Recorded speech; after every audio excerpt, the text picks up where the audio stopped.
গণহত্যার বিচার ও সংস্কারের আগে কেউ নির্বাচন চাইলে জনগণ তাদের প্রত্যাখ্যান করবে বলে মন্তব্য করেছেন বৈষম্য বিরোধী ছাত্র আন্দোলন কুমিল্লা মহানগর আহ্বায়ক এবং মহানগর এনসিপি নেতা আবু রায়হান।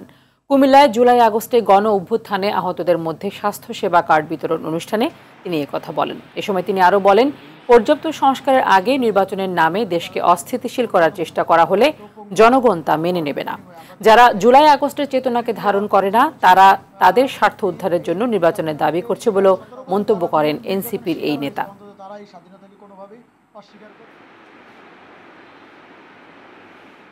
সেটাকে স্বাধীনতা বলতে চায় না। এই স্বাধীনতা আপনাদের সকলের অর্জন, আপনাদের সকলের ত্যাগের বিনিময়। এটা রক্ষা করতে হবে কার? আপনাদেরকে।